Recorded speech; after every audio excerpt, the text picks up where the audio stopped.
There you go. Took a second to get the live stream going there.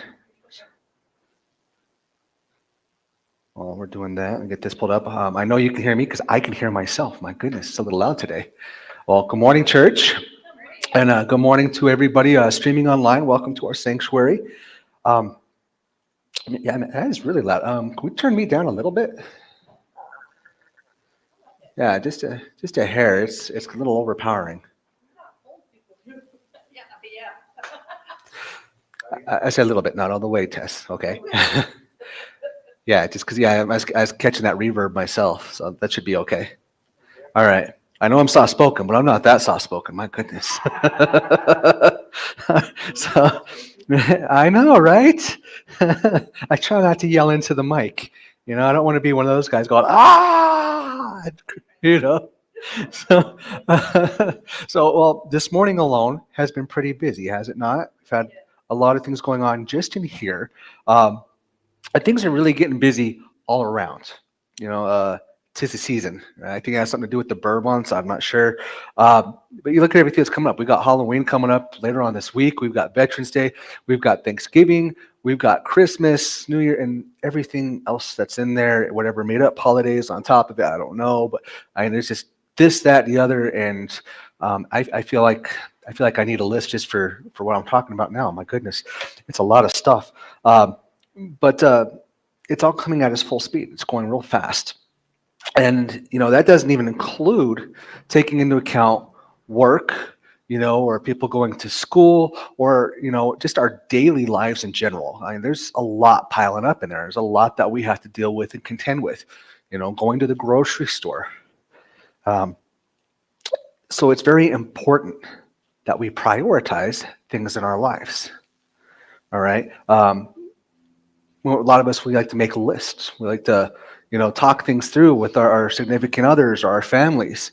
It's basically kind of doing a little early triage, if you would, right? To get things in order. What's the most important?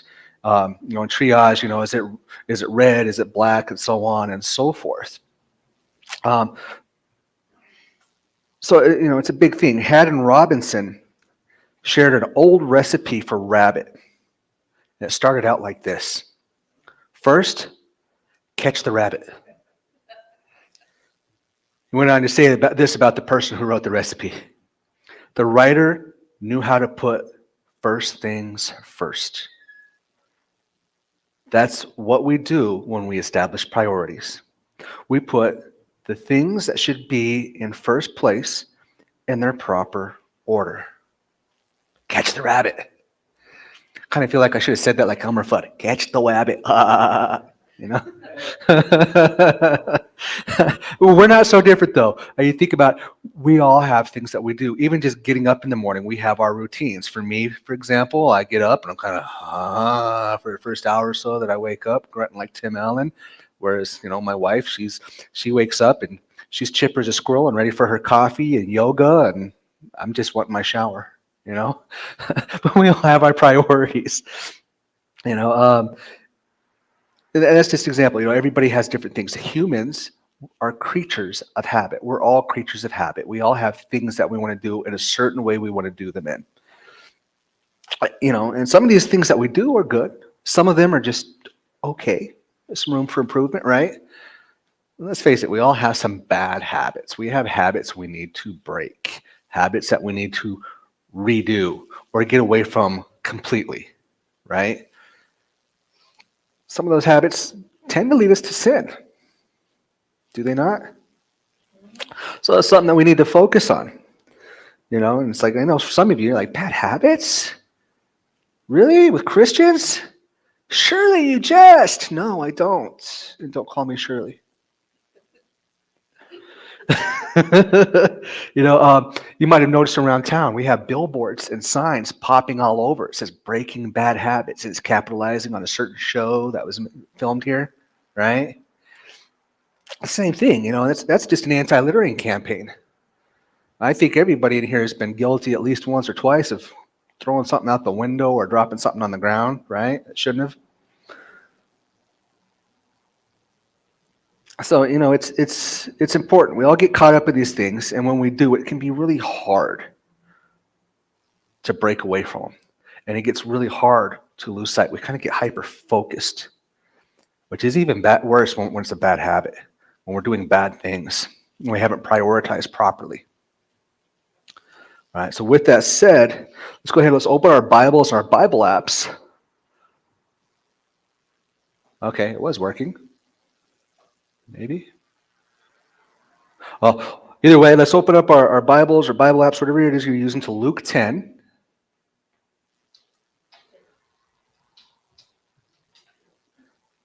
There we go. And specifically, we're going to be looking at verses 38 through 40. So let's learn a little bit here from Jesus' visit with Mary and Martha. And the word says, "Now it happened, as they went, that he entered a certain village. And a certain woman named Martha welcomed him into her house. And she had a sister called Mary, who also sat at Jesus' feet and heard his word. But Martha was distracted with much serving. And she approached him and said, 'Lord, do you not care that my sister has left me to serve alone? Therefore, tell her to help me.'" So let's step back. Let's look at this for a moment. Jesus and company, he's going down the road. He's got disciples in tow. We don't know how many. It doesn't matter. He's got his crew with him, right? And they happen to stop out, here at Mary and Martha's. Mary and Martha, of course, are friends. Later on, we'd see them again when they come to him and Jesus brings, Lazarus back to life, right? So it's not the last time that we'll see them, but they're a pivotal thing. These are friends of Jesus. These are close friends. These are dear ones, right? And as you can imagine, especially for those who knew Jesus and knew what he was about, knew about his ministry, this is exciting, right? It's like, ooh, Jesus is coming. This is awesome. I'd be stoked, right? Like, president's out. No, put the president on hold. Tell him to take a message. I've got better things to do. Jesus is right here. He's at the door, right? So this is an exciting time. You gather everybody around in the household. Hey guys, make sure your phones are charged. We're gonna get some selfies with Jesus and post them for everyone to see, right? It's kind of the thing that we do today. It's a big thing, And Martha, she knows that this is huge. It is gigantic. This is big news. So she's doing like a lot of us would do. She's getting busy. She's cleaning things up. She's tidying things up. She's dusting the bookshelves. She's vacuuming, maybe mopping, lighting a candle or two. Kids, those rooms better be clean when I come in. And before Jesus gets here, you know what's coming to you. I'll take it on my chancla. Pow! Right? Sound familiar? In my house as a kid, it would have been a clog or a wooden spoon. Yes, I'm calling you out, Mom. That's right. But this is big stuff. So she's busy. She's trying to make things presentable, right? Not only that, but it's not just one guest. It's not just Jesus, but it's everybody who came in tow with them. So in addition to all the cleaning and everything, she's also cooking, right? More than what she normally would. And let's face it, cooking can already be a chore sometimes, right? Especially if you don't like it. If you do like it, not so much.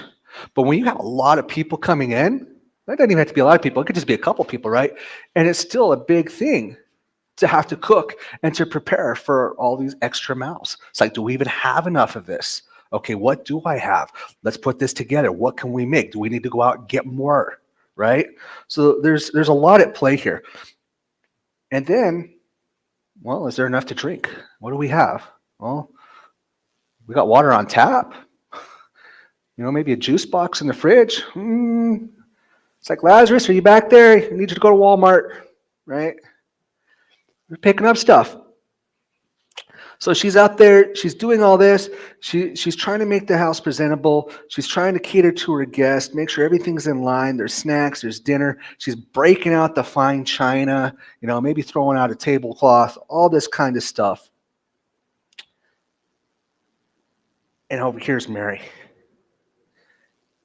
Mary's just over here sitting down, crisscross applesauce or whatever they call it now, just sitting at Jesus' feet, just, hey, Lord, so excited to see you, right? She's not helping Martha out at all. Martha's getting frustrated. It's at that point, Martha's going to Jesus. Dad, she's not helping. Make her help me, right? Kind of makes you, which one's the older one here? But she's throwing a fit. It's like, this isn't right. I'm doing all this stuff, and I'm not getting any help. What's going on? It's that frustration set in. She's gotten angry. She's whining. Now, before we look at what Jesus tells her, I'm going to have everybody flip back a few chapters. We're going to go back to Luke 18. Luke 18, verses 9 through 14. All right. So Luke 18, verses 9 through 14, the word says, he also spoke this parable to some who trusted in themselves that they were righteous and despised by others. 2 men went up to the temple to pray, one a Pharisee and the other a tax collector. The Pharisee stood and prayed thus with himself, God, I thank you, I am not like the other men, extortioners, unjust, adulterers, or even as this tax collector. Right? I fast twice a week.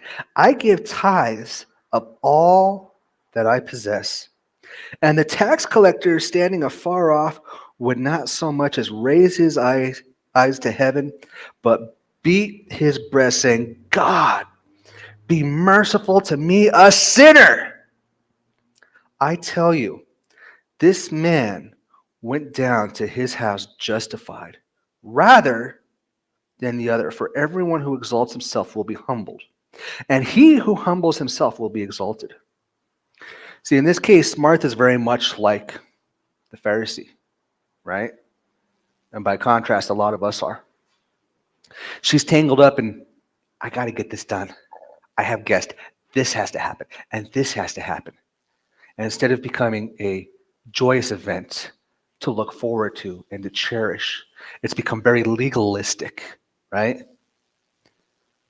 Her priorities aren't right.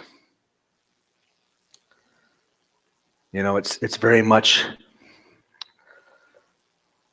when we go out and we do things and everybody has a certain way and you get that Karen in charge of stuff and it's like, no, you have to do this and you have to do it this way when the moon is just above us and the dog's howling 3 times and we hear the car honking 3 blocks down, right? It has to be perfect. And we miss out on so much. We get caught up and the frustration sets in. And when we're doing all these things, we look at it like, hey, look at all this good stuff I'm doing. I'm doing it. I'm the one who fixed all this up. I'm the one who prepared this meal. Look at all this great stuff that's going on, and I did it. It was me.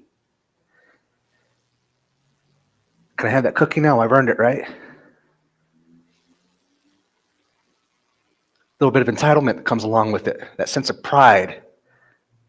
That sin of pride. Mary, on the other hand, like we started to say, she's approaching things from a different angle. So we're going to go back now to Luke 10.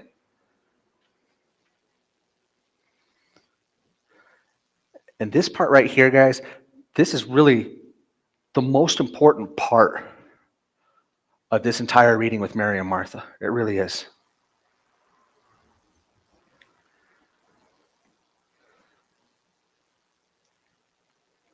So Luke 10, verses 41 and 42, the word says, and Jesus answered and said to her, Martha, Martha, you're worried and troubled about many things, but one thing is needed, and Mary has chosen that good part, which will not be taken away from her. Kind of sounds like an episode of the Brady Bunch, doesn't it? Martha, Martha, Martha. Yeah. He doesn't respond the way Martha expects. She's thinking, oh, I'm just going to go to Daddy, and Daddy's going to take care of this. And he says, no. The most important thing that needs to happen here is being done, and we're not going to rob her of that.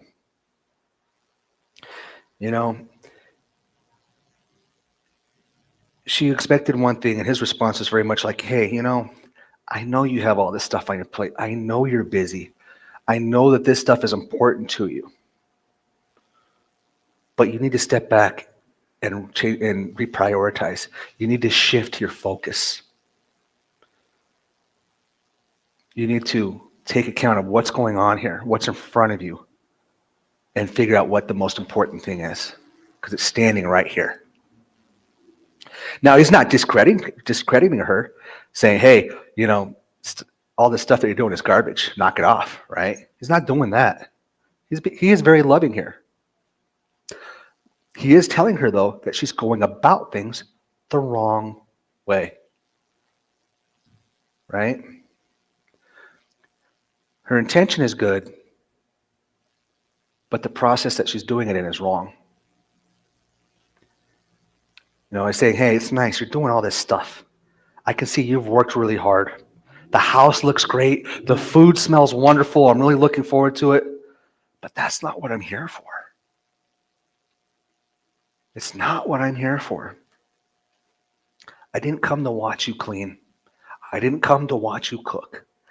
I came here for you. I came to spend time with you. I came to further my relationship with you.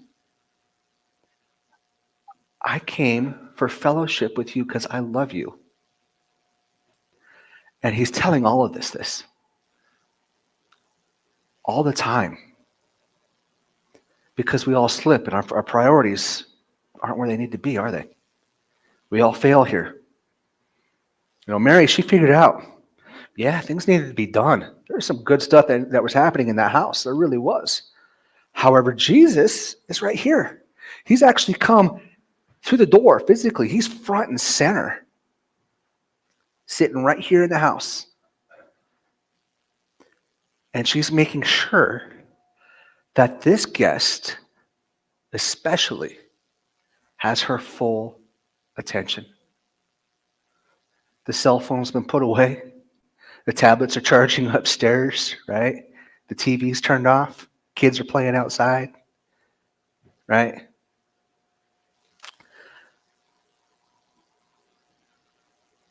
Her full attention on Jesus and the guests that are with him. And really, when in reading this and reflecting on it right now even, it reminds me a lot of the time I would spend with my Uncle Lanny and my Aunt Susan.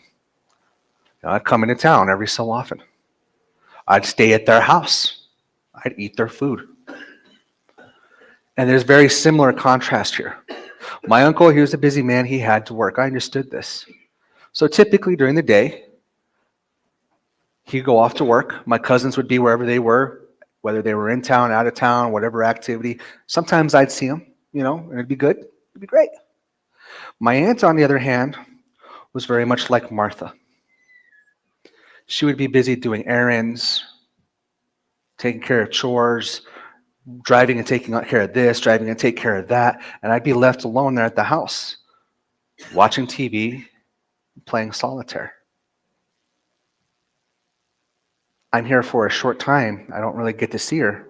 I want to spend time with her. I want to get to know this family member better than I do, right? It's a family member I care about. But the priority wasn't there. I didn't get to know her very well. To this day, I still don't. My uncle, on the other hand, was very much like Mary. I'd come to town, other than work, all his other stuff would get put on hold, rescheduled. He would get off work, he'd get cleaned up, get dressed, tell me, hey, get your shoes on, we're going out. If he did need to run to do something, grab something at the grocery store or something, guess what? I was going with him. He just wanted to take a drive. I was going with him. We were spending time together. We were talking. He was telling me stuff that he would do with my grandpa, stuff he would do with my dad when they were younger, jokes. Sometimes not age appropriate. I'll give him that. That was just him, right? But it was always a good time. It was something I could look forward to all the way to his deathbed. I got to see him in those last moments, in those last days.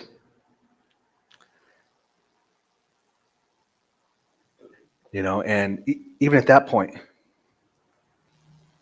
he was able to take that time to tell me he was proud of the path my life had taken. He was happy to see that I had done something and made it work against the odds, especially at the time that I was doing it. And it felt good. So very much the priority was different. And because of that, the memories and the relationship were different. Two people in the same household, but at completely different ends of the spectrum. I'd venture to say we probably all have people like that in our families, right? Or at least in our lives. You go to visit that friend out of state and you're like, no, I'm going to stay in tonight. There's a ball game I want to watch. Others, definitely, they have work, they have other stuff, and hey, things happen, but it's nice to be acknowledged, right? This is the same point that Jesus was making to Martha. Things need to be done, but he needed to be her priority. Jesus needs to be our priority. He needs to be our focal point. Now, Jesus knew that Martha cared for him. She was just showing it in a different way. Just as he knew Mary cared for him. But there is a right way and there is a wrong way. Let's turn to Matthew 7, verses 13 and 14. So Matthew 7, verses 13 and 14. And Jesus said, "Enter by the narrow gate. For wide is the gate, and broad is the way that leads to destruction. And there are many who go in by it. Because narrow is the gate, and difficult is the way which leads to life. And there are few who find it." Jesus is our gate, right? It's our way to life. Just like the Pharisees, just like Martha, we get caught up in all this stuff. We put value, far more value, into things than what they are worth. We put more time in these things. We put time into these things. We put effort into these things. We commit things to memory. We do so much. And unfortunately, we do so at the sacrifice of our time and our relationship with Jesus. We start doing this stuff and we get proud. Man, we get proud. It's that old saying, I did my good deed for the week. I know I've uttered that a couple times, right? And that's the way of the world. This is what the enemy wants. It's that twist on things, between our pride and the things that we ultimately turn into idols. These are the things, that pull us away, and we don't even necessarily realize that we've created an idol out of all this stuff. We love it so much. It makes us so happy for a short time, right? And we start avoiding Jesus. As time and time goes on, we start getting tied up in these things. And we stop going to church, right? We stop going to Bible studies and all the different groups and the activities and being around other believers. That's where that old saying comes, the more you miss church, the less you miss church.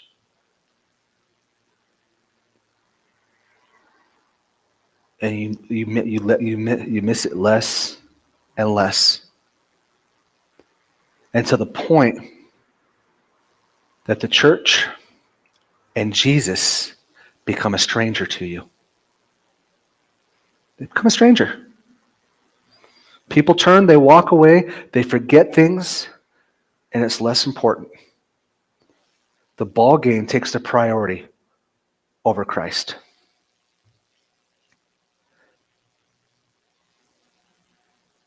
And with all the good deeds that we pile up, all the stuff that we're focused on, that we think is so wonderful, we're cruising down that highway to life, and we don't even see the exit. Narrow is the gate. We miss the exit completely and just cruise on by, happy as can be, bumping our music, smiling out the window.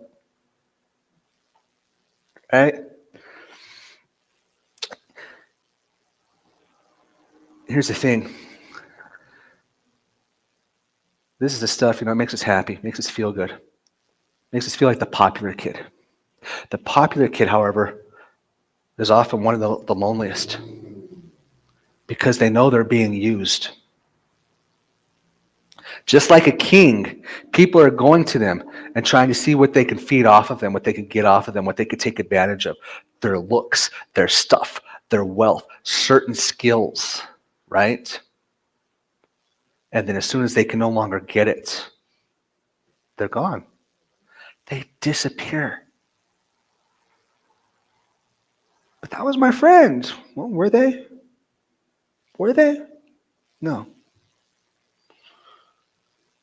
And unfortunately, sometimes, things get built up really good.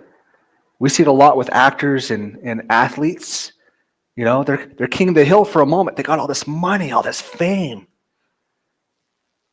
And then maybe they're not playing as well anymore. They have some bad movies.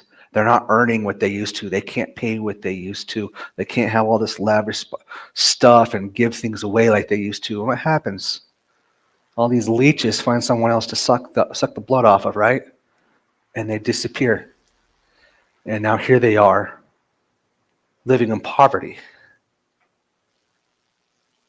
trying to figure out where things went wrong and how to restart. Nicolas Cage is a great example of that. He had somebody he trusted managing his funds, and what happened? The IRS came after him, and it took him decades to get things straight. He almost went to jail over it, right? He's a little bit more guarded these days. I would be too. When things are going good and things are getting easy, things are coming to us, life feels good when we're cruising down Cool Street. It almost feels like we have a lifetime lease. And like a lot of these celebrities that people fawn after, even if they know they're being used, they like that time in the limelight just a little too much. That pride takes over, that sin takes over. They're being herded away from Jesus and may not even know it.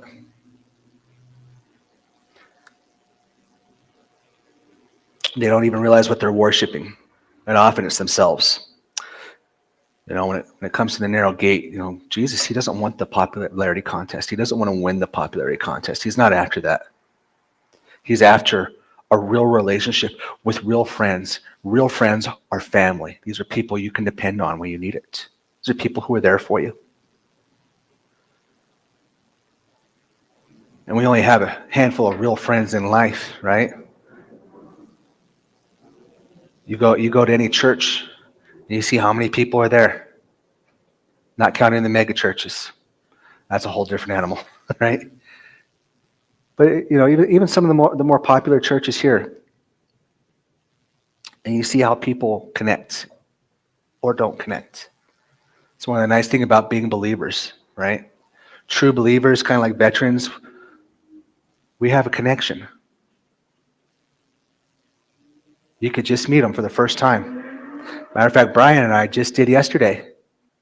There's a pretty fast connection, right? It's a good time. And it brings us together. And that's what Jesus is looking for, a real relationship with people who believe. He wants us all to sit down like Mary. Put all the other stuff to the side. Let the noise die down. And just spend time with them. Grow our relationship with them. And with that, our love for one another grows. And we already know nobody loves us more than Jesus. How much more can we love him, though? And the more we get to know him and the deeper our relationship is, the more we will.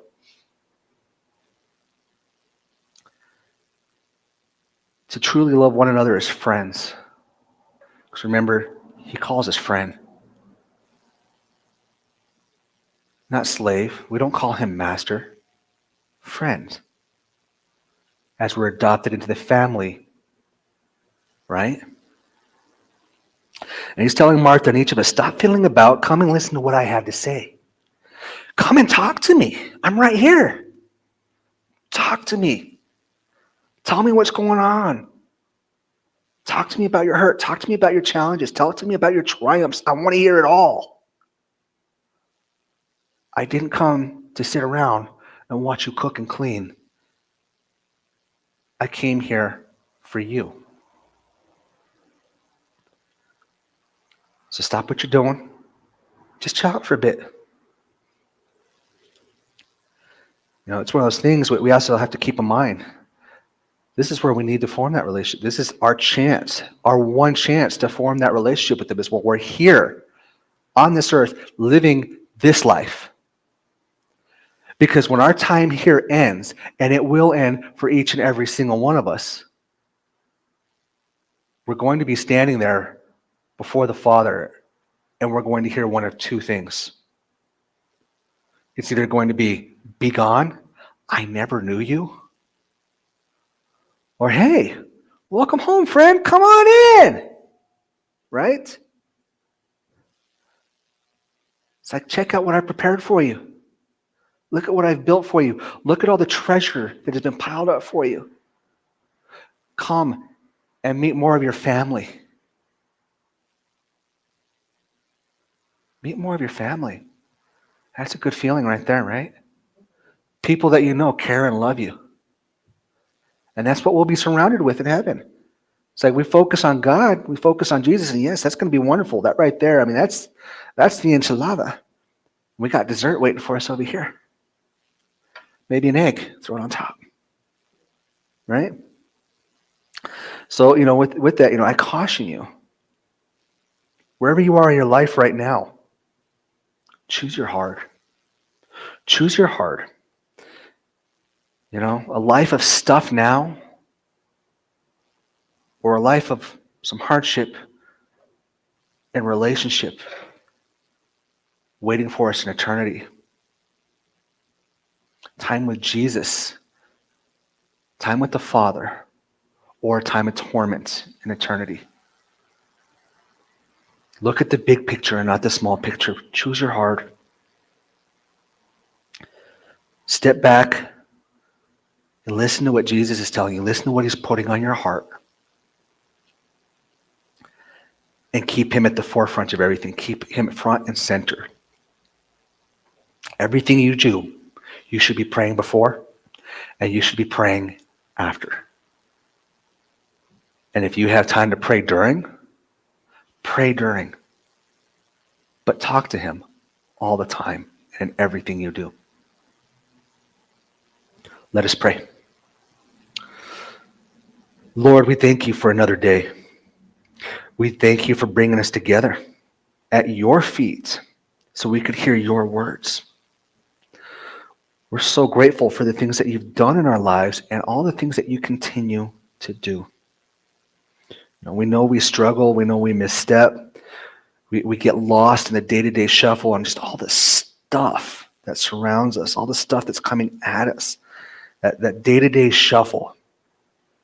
And we ask that you help us to step back and take a look at how we've really been prioritizing things And when we're messing up, we ask that you continue to remind us just how important it is that you are always there at the forefront of our lives.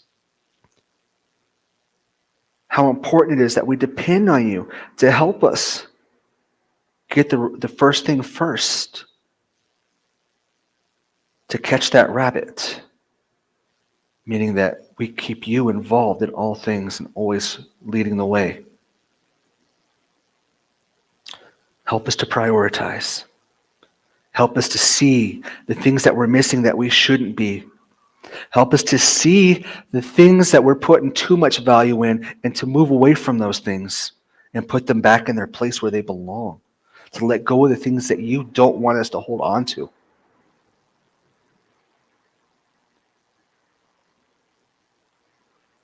And when we leave here, as we know we live in your love and grace and your mercy, that as we learn to reprioritize and restructure the things that need to be moved, that we also adapt and learn how we can continue and how we need to change the ways that we're pointing the way to you and showing your love, your mercy, your grace, reflecting the light that is you in us to every single person that we come in contact with, everyone that we have the opportunity to touch in some way or form.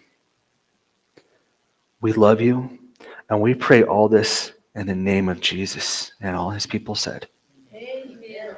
All right. Remember, you are loved and you are blessed, and when you leave here today, go and be the church.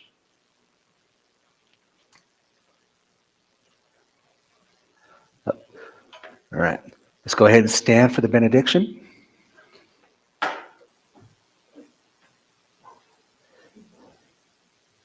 If you can. All right. The Lord bless thee. The Lord bless thee. And keep thee. The Lord his face shine upon thee, and be gracious unto thee, and be gracious unto thee. The Lord lift up his countenance upon thee, and give thee peace. May the God of hope fill you with all joy and peace as you trust in him, so that you may overflow with hope by the power of the Holy Spirit. Thank you, everybody.